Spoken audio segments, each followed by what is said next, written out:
On the edge of the Atlantic, islands which in parts seem as much water as they are land.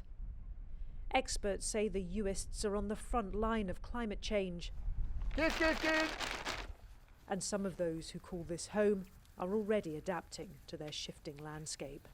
As you can see, it's disappearing into the dune, it's getting built up. So you're having to move your fence further and further inland? Yeah, basically. Donald McPhee's croft has been in his family for generations. We seem to be getting a lot more rain, very unpredictable, whereas back in my father's day, you could guarantee that you'd have plenty of dry weather in August, September, but now it's very unpredictable. And that's not the only challenge facing these islands, which are so exposed to wet and stormy weather.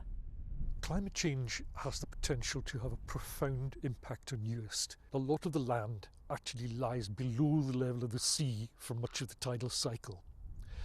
Secondly, you have rising sea levels. Thirdly, you have rising rainfall in winter, and you have the difficulty in a very low-lying environment of getting rid of that water. The airport here provides a lifeline service to islanders. £1 million has been spent on the latest work to protect the runway, which ends just metres from the shore. The problem we had here was over the years we were losing up to 5 metres at a time during a storm event of the dunes. So the solution we had was the designers came up with a system called gabion baskets, which meant you got mattresses and filled them with rock and then embedded them into the dunes. If this hadn't been done, what was the worst case scenario? Worst case scenario, it would have eaten into the end of the runway.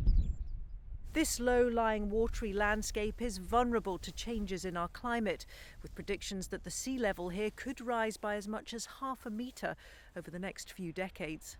At the island's Art Centre, a visual reminder of what the long-term effects could be. So the line represents a nominal level that the sea will rise to, with sea level rise and predicted storm surge in the future. I hope that it does make people think about what we're doing, and that we need to make changes. Whoa, what is this? And from the children here, out taking care of their local beach, messages in English and Gaelic of their hopes and fears are being sent to the climate summit in Glasgow. What do you think about climate change? Well, bad, because I'm a crofter myself and we're losing our lands and it's quite emotional. We need help now, because if we don't do this soon, there's probably going to be no world left. Jan Rutten is some blachig na crinne. Stop sea levels rising, we could be underwater soon.